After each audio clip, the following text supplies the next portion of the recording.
I have brokenness I wasn't willing to look at yet.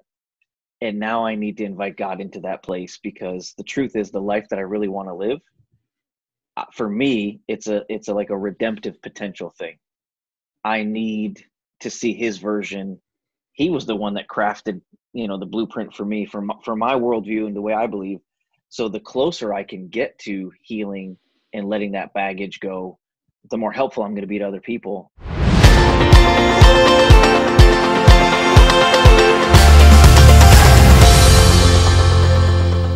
What's up, man? Good to see you.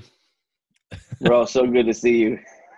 What a life it's been. From my home office to your home office. It's like crazy.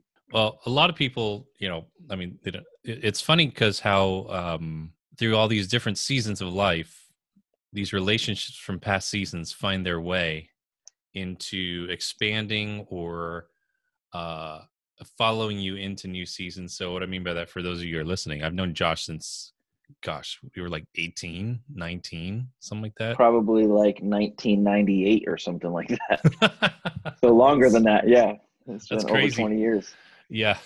And, You were a we met freshman in, at Rutgers. You were a freshman is at that right? Rutgers, and I was still finishing up high school. Yeah. Oh my gosh. Yeah. So, and look at us now. Um, you've been through a couple of career changes or job changes and stuff. I've been through like 3 career changes.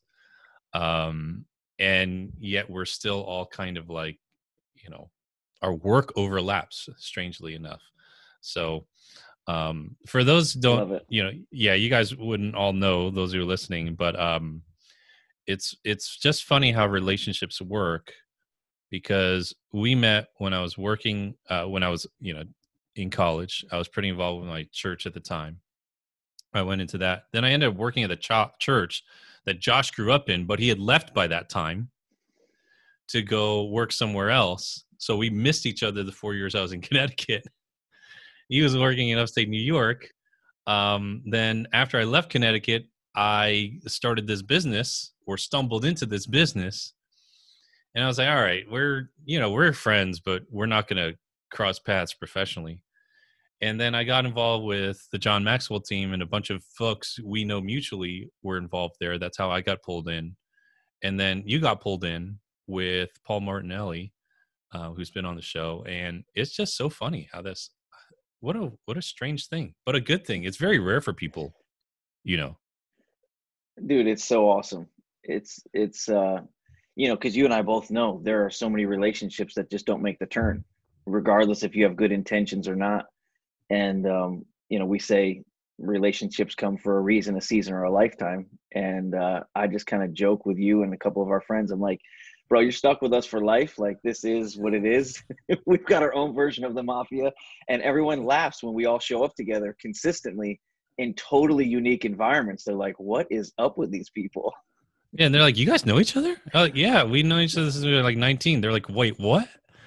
And it's. I am just grateful. I've had a lot of these kinds of conversations with friends over the years. Eric will be on the show at some point. Just kind of just talking this stuff, and part of the reason like I do this is because I think, at least in my line of work, like, so many people get caught up in building a brand, and I'm just more like, become what you're trying to sell to people. Like, just do work on that. Like, that's harder than anything else you're going to do business wise. If you do that business wise, those things become easy. We were chatting, about books and working on books, and that's just easy. Doing the work on yourself is the hard part. Yeah, and I think, I like what Paul Scanlon said to me recently. He said, I don't even know who my tribe is. He said, I'm just going to be who I am, and whoever I attract to me, that's my tribe. And rather than trying to like figure it out, have your target customer, I think there's all kinds of wisdom in that. I mean, obviously you're brilliant in marketing, personal branding, but I think the healthier you get as an individual and you get comfortable in your own skin, you know what you're good at, you know what energizes you, you know what environment you thrive in, then you just do that. And then you start attracting the right people, into your life. It's so funny. Like, when I was kind of weeding through like this book, right, working on this book, is emotionally very challenging. because I had to like go back because I was writing about a period in my life from like 7 or 8 years ago, and I was like just completely different, at that point in my life, it's like to revisit the good and the bad, or like what is no longer there. You walked me, through my marriage and divorce and all of that, and I was like going through that and like, oh, that's where I was at that time, and like it's just kind of crazy when you look back on life. Like, I mean, do you look back?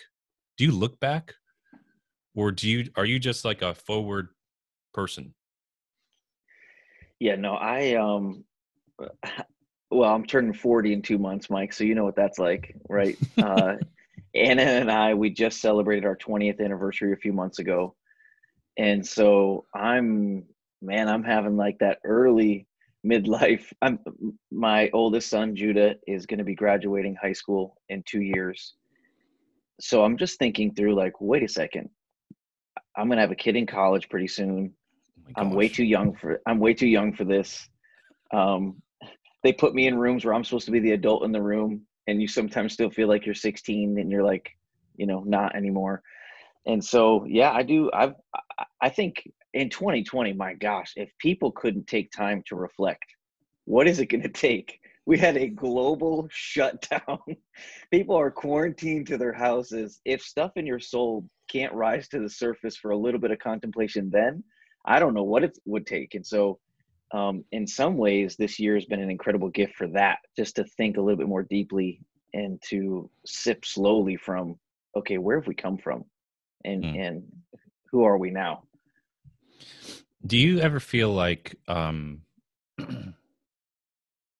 remember, let me rephrase this. I remember one of the leaders that we both knew years and years ago, Mike Kavanaugh.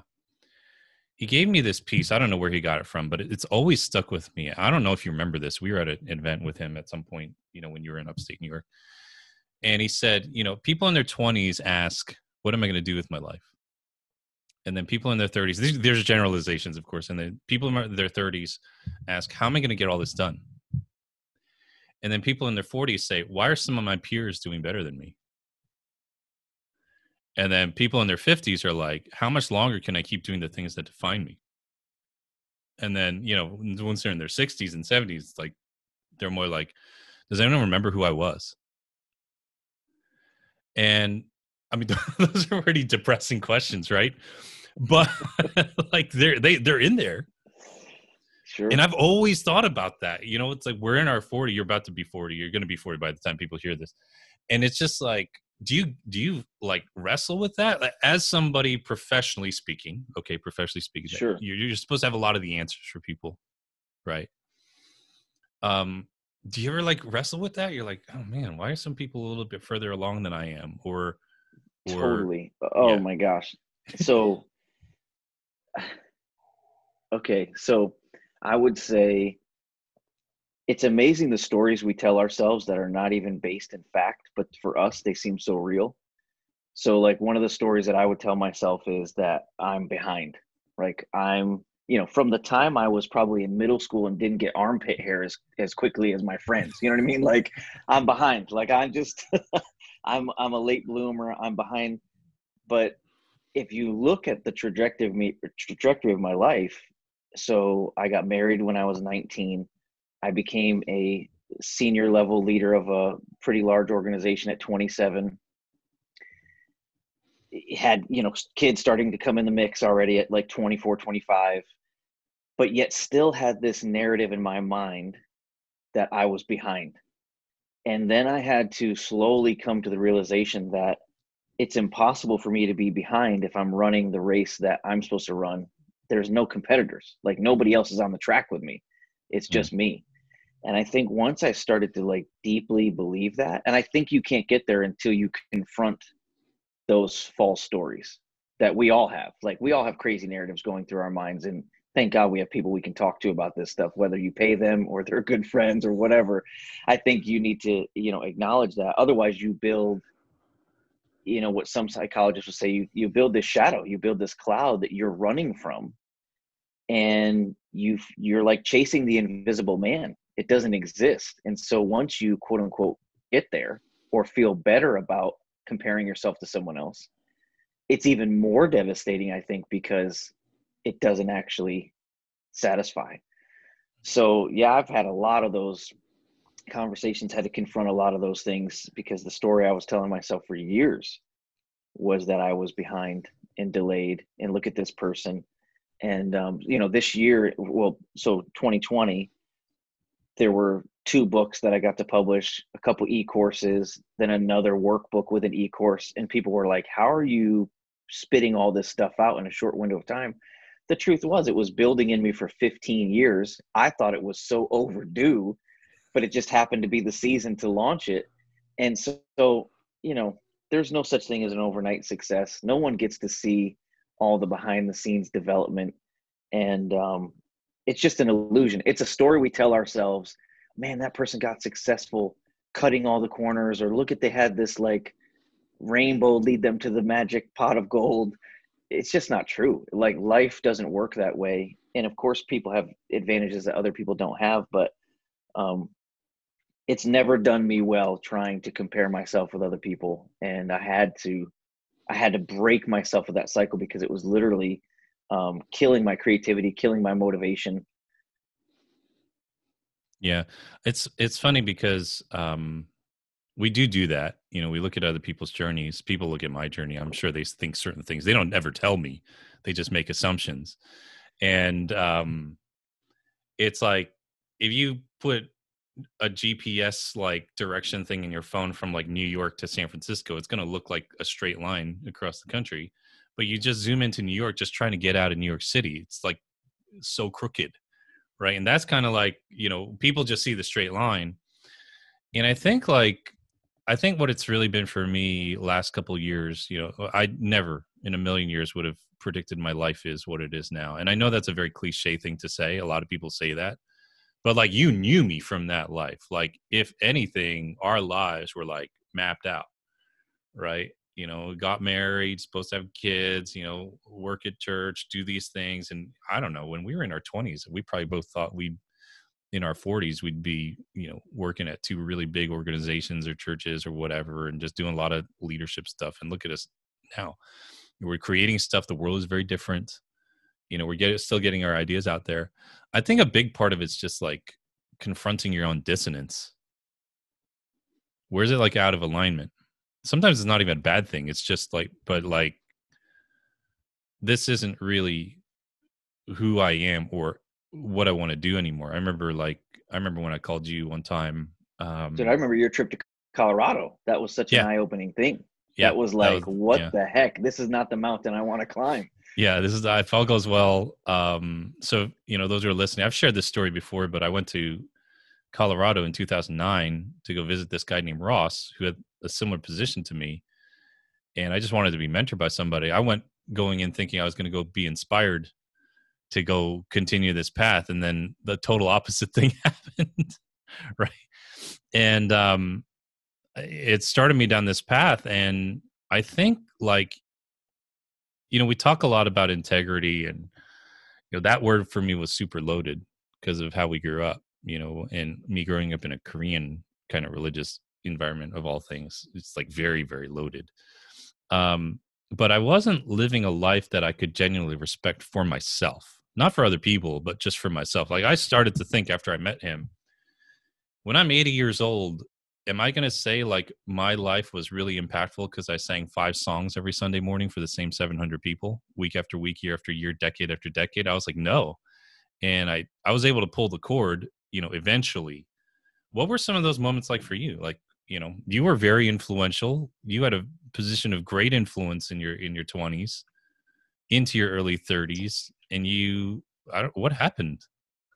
Yeah.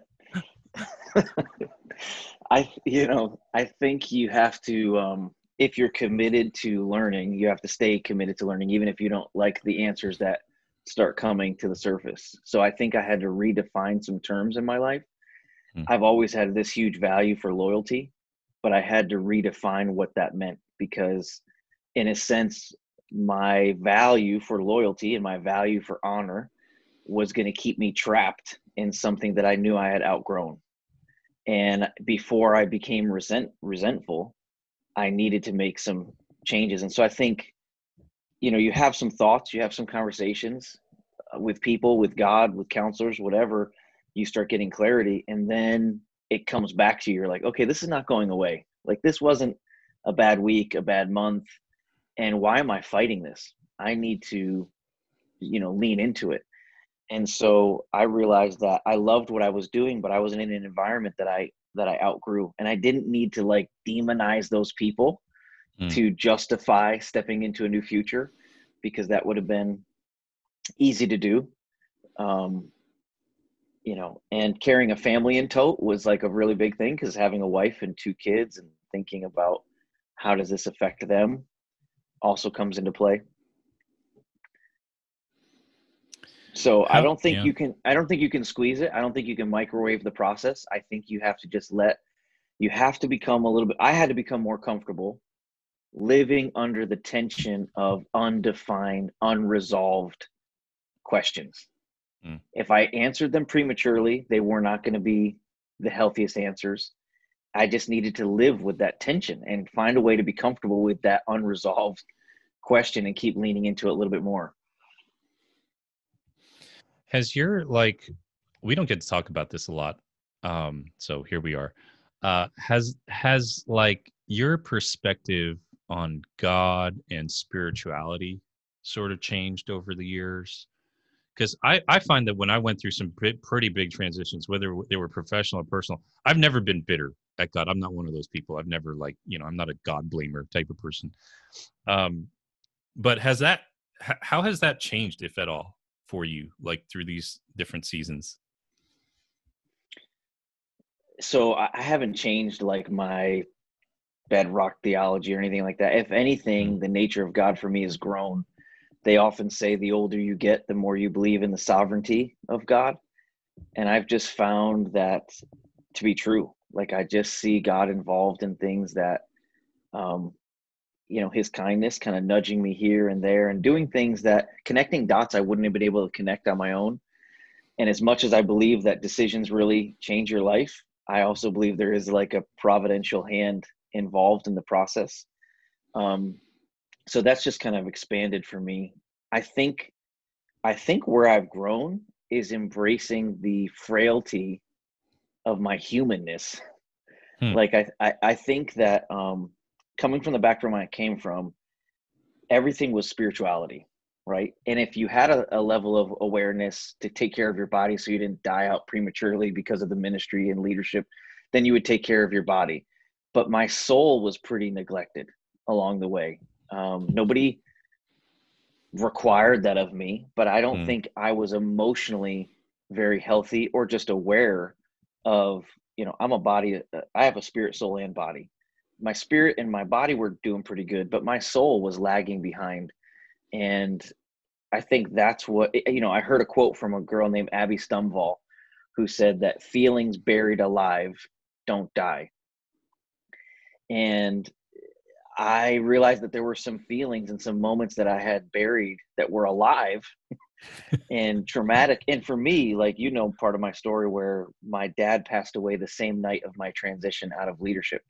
Yeah. So when I was putting a successor in place at the church, not because of burnout or moral failure, but just because we knew God was pivoting us into a new season, that was also the night that my dad passed away suddenly because of a pulmonary embolism.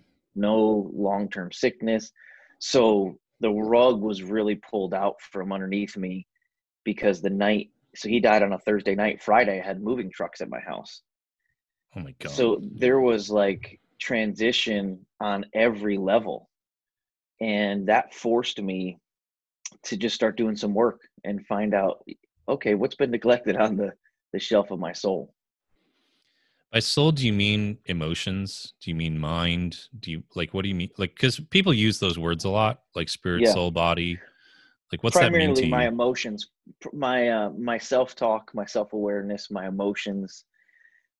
There were, just things that I had not dealt with, maybe because I needed to sweep it under the rug of spirituality and just deal with my, like, I think I probably put up a level of expectation on myself, the bar so high, that because I'm a Christ follower, that somehow I couldn't also embrace my humanity. In fact, I want to write a book, Becoming Human Again.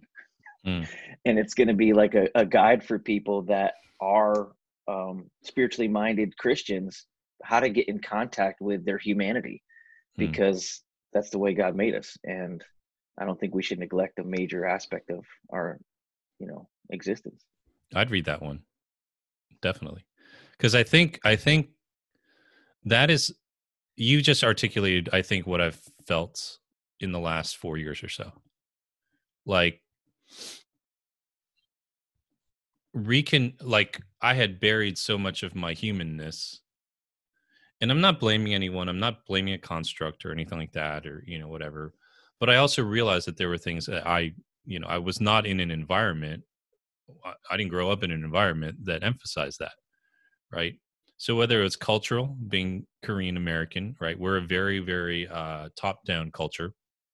And while my parents were quite westernized, that was still there. I was around Korean people all the time. This is what we do.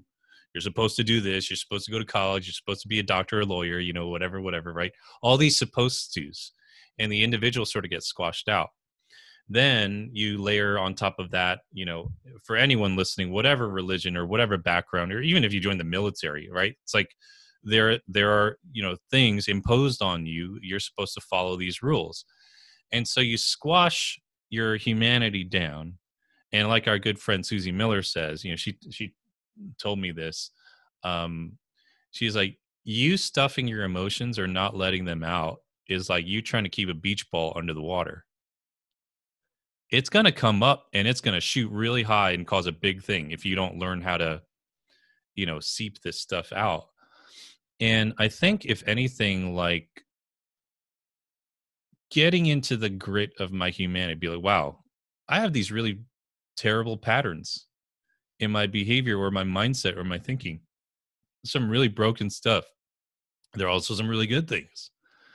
Has actually opened me up more spiritually. I actually do feel more honest with God or the universe or whatever other people call it, right? But I just call it God.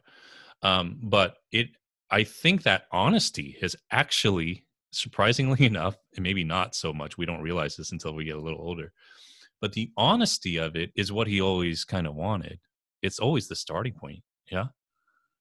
Yeah, it's almost like we thought we gave him control of the whole house, but we had several rooms with a do not disturb sign on there. And not only did we not let God in, we didn't go in there because we didn't want to see, we didn't want to open those boxes.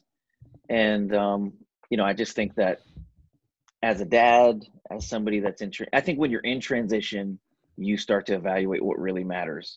Mm. I think with COVID and all the other things that have been going on in 2020, people are evaluating what really matters. I think we're going to see in 2021 probably a migration of the biggest people, like moving from job to job, migrating from this sector to another sector, or starting up their own entrepreneurial thing, because people are, I think, tired of living lives that are expected of them, or living something that is not where they really flourish. And I think for me, I just kind of sucked it up as faithfulness. This is what you're supposed to do. And then I began to think, wait a second, I should be able to celebrate who God's made me to be and not just tolerate it, not squash it, not live some watered down version of it. And it's like you said, it's not, your environment is critical to your development. 100%. I believe that, but you can't blame your environment. That's you, that's us. We have to grow.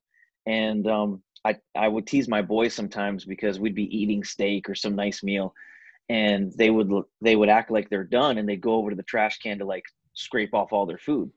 I'm like, hey, why are you throwing your steak away? Like, that's good. Like, if dad doesn't eat it, the dog will certainly eat it. You know what I'm saying? Like, you're throwing away good steak.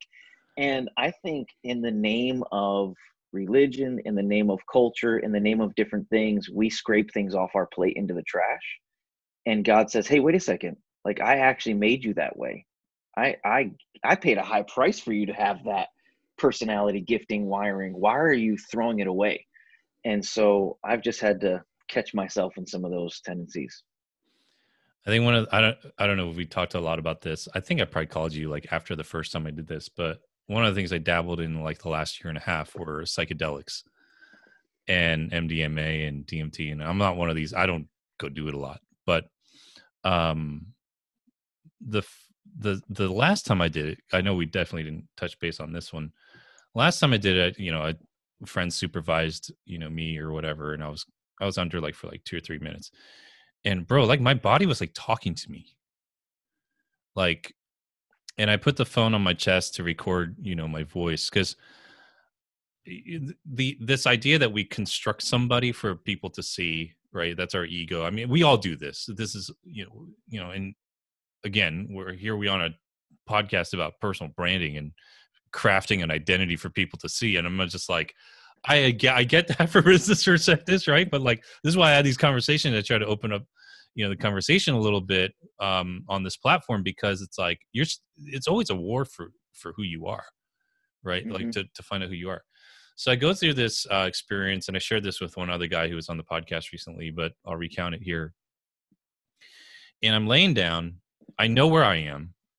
I'm fully conscious of where I am, and I know all this stuff is happening in my brain. No, spirits in the room, like, tell me. It's just my brain, accessing parts of it that aren't accessed before. And there's a book out called "The Body Keeps Score." Body keeps the score, right? And it's like the whole premise is like trauma is stored in your body. So I lay down, and like, I'm just in this state, and I'm gonna just keep thinking about Korea. And me, I've never lived in Korea. I've visited and stuff like that. And every time I say Korea, my shoulder starts to hurt, like really painfully, right? My right shoulder. And then I'm like, what is it about Korea? Show me more. I want to know. Then I feel like someone's pressing down on my head, like compressing my neck. I'm like, something happened in Korea, didn't it? Way more pain. What happened? My jaw clenches. Dude, this, like, I couldn't believe it. And I said a cousin's name. Clenched up. My whole body just, and I said, there's always been something about that name. I said that. Now, I'm not going to go, make an accusation or anything like that. But when I realized that, and this was a possibility that he did something to me when I was very young, because that's all I remember about him, like feeling uncomfortable around him. Here I am in my early 40s, something from like probably when I was 5 or 6 years old. And bro, it was like, oh, no wonder.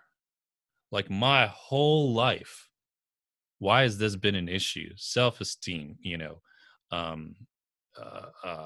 being shy, shame, sex, all these. Oh, boom! Like, holy cow! Mm-hmm.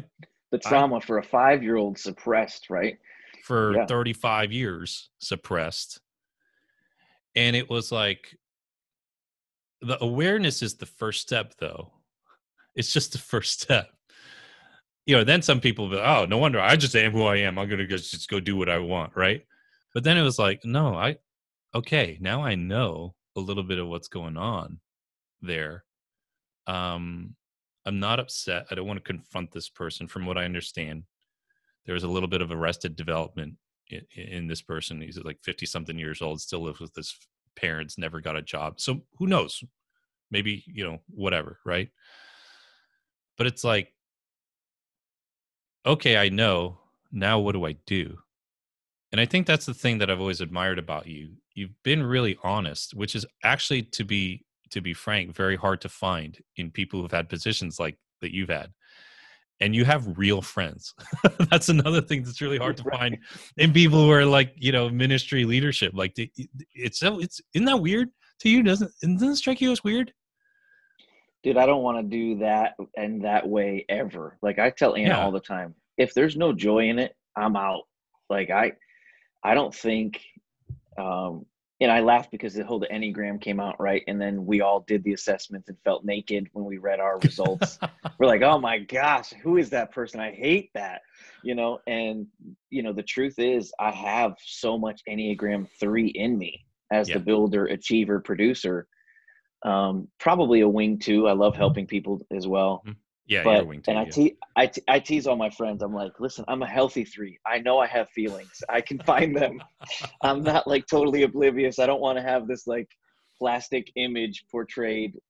Obviously, I want to have an inspiring life, but it has to be genuine and it has to Hmm. be like actually working, and not just posed. So yeah, and here's the deal. Like, you see, that's a very real experience that you were carrying with you, didn't know it. I think we have these places of brokenness, and sadly there are people that just, they blame God, they blame their parents, whatever, and they try to go discover themselves in a sense of like humanism, where it's like, wow, if I now become the answer, that's a pretty small reality for me. Like I just have to Hmm. look at it and say, I have brokenness I wasn't willing to look at yet, and now I need to invite God into that place, because the truth is, the life that I really want to live, for me, it's a like a redemptive potential thing. I need to see his version. He was the one that crafted, the blueprint for me, for my worldview and the way I believe. So the closer I can get to healing and letting that baggage go, the more helpful I'm going to be to other people. And but you're right. Once you're aware of it, now what do? You have to actually um, reframe your thinking, and then you have to have the diligence to rehearse it. Like, it has to become a thing where you are now, well, like Susie, you mentioned Susie Miller. She's fantastic, by the way. She recommended The Body Keeps the Score for me.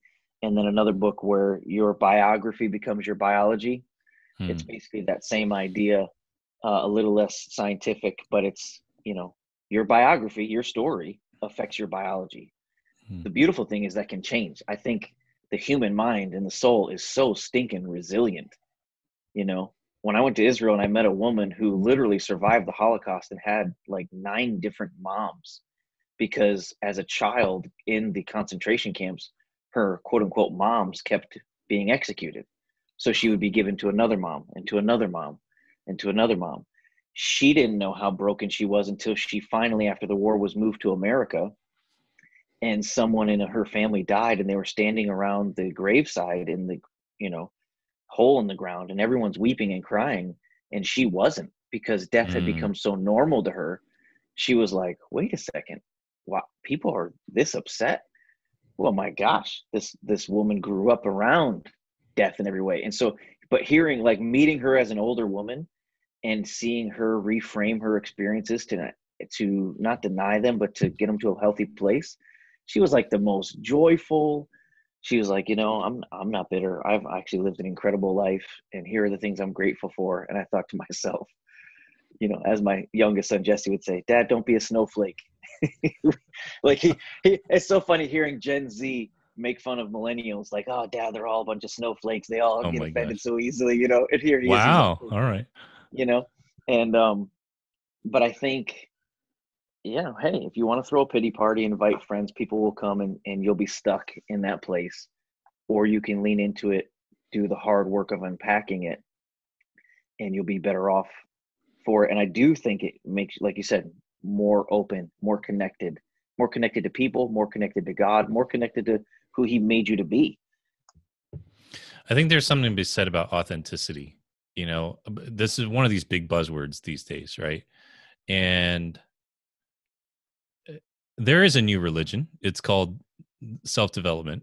That is the new religion of the day. Okay, I'm just completely being objective about it. That is the religion of the day, right? And some people will label it humanism or whatever. Like it's just it's just people gravitating towards another mass belief of some. This is going to go on for all of human history. We're just wired this way. And there's all this like, well, be authentic. And what happens is people overshare, and they overshare and try to sell their struggles, and that's not what I'm talking about, or you're talking Mm-mm. about. Like I've thought about this, right? Selling their struggles, and it's like a car wreck. You can get eyeballs on a car wreck and talk about your disorders or your trauma or all these things, and I completely get that. But you never make the decision to like do something about it and start to get better and seek real support in your life. You're just really trying to sell your struggles, and it doesn't work. It's a form of manipulation, to be It honest is. with It you, is. because Yeah. people, I know this, we are more drawn to people's struggles because we can relate to them. But I also don't want someone's empathy or whatever to, or reverse manipulation to like freeze me in a place where it's like, oh, it's okay to stay here. This is why as a communicator, I think it's really important to be very open. But again, I learned from a mentor, he said, speak from your scars, not from your wounds. Mm. Because if you're, as a speaker, as a leader, you're talking out of your wound, sometimes you may feel better, but you've just bled on people.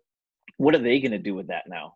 I think it's good when you can speak from your scars openly and say, hey, this was a mess. This was awful. I didn't know how this was going to heal up, but this is what I learned from that train wreck experience. Rather than, sometimes your wound is not for public consumption. It's not ready yet. You're not ready. The people aren't ready. Like, don't serve that up until there's some value to add, in sharing it. It's like those people who post pictures on Facebook of like a cut. I block them right away. I don't want to go and see your nasty ass cut on your arm that your dog that's gross. Like I don't want to see it. Tell me the story later, but I don't want the shock and the graphic nature that's showing up on my feed. One of the other things I started to say these days, I love that, by the way, like, don't speak from your wounds, speak from your scars. Can I build a campfire around this?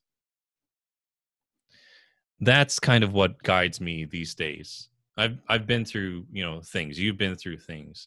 When you speak from your scars and the lessons, that, and you're in a place that's a little bit healthier, you can be warm. You can build something that's inviting. You can invite people around you. You can be someone that people want to be around. That's the authenticity that people are looking for. It's not, I'm just telling you what my ex did or what my boss did, or, and all this anger about it. And I get anger is just really it's the top of the layer of actual pain, right? I get that. But can you build a campfire around it? That's kind of what I'm asking. And if people are selling their struggles or oversharing in the name of authenticity, that's actually not the authenticity people want. They want, Josh is growing, Mike's growing, such and such who I follow is growing. That's what feels genuine. Yeah. In the name of authenticity, we pass around a cup of toxicity. Here, drink this. I'm not sure if you'll feel better, but you'll join me in my pain. And so the thing I don't like about it is, if you really want to serve people, it's very selfish. I think it's selfish when we prematurely put our stuff out there. And, whatever. I think as coaches and as communicators and leaders, we all get it wrong at some point. We may overshare.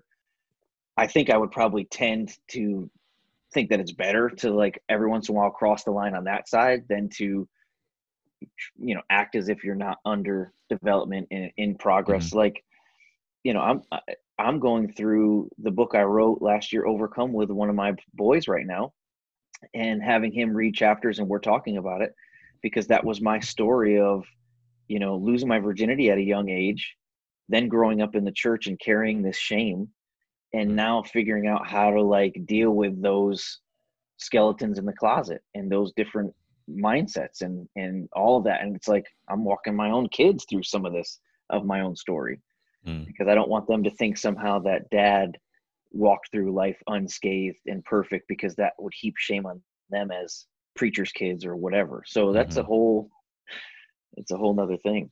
Yeah, there are two paths, right? So they overshare in the name of authenticity, or they sell a false version of themselves. And we all know how ridiculous it is for some dude to, like, rent an expensive Airbnb, do a photo shoot and pass it off like it's his own house. We all know that that's so crazy, but we do that in life in some form every single day in some way. Right. And then it's like, well, what is real then? What like marketing, branding, blah, blah, blah. But it's like, to be able to, like, just say, you know what, the authenticity I'm looking for, I don't know how to define it, but I know what it's not. You know what it's not. It's Hmm. interesting that you're an Enneagram 3. I mean, I would have guessed. But 8s and 3s are always really good friends. I don't know if you knew that. I am surrounded by eights. Yeah, Eric's an 8. Yeah, yeah. There. I don't know what Yes. Anna is, but yeah, I think Pierre's an 8. I think yeah, Wade is a 7 wing 8. I mean, I have so many eights around me. Anna is actually a 5, but yeah, healthy 5s exhibit 8. That's where they live a lot of the time. So yes.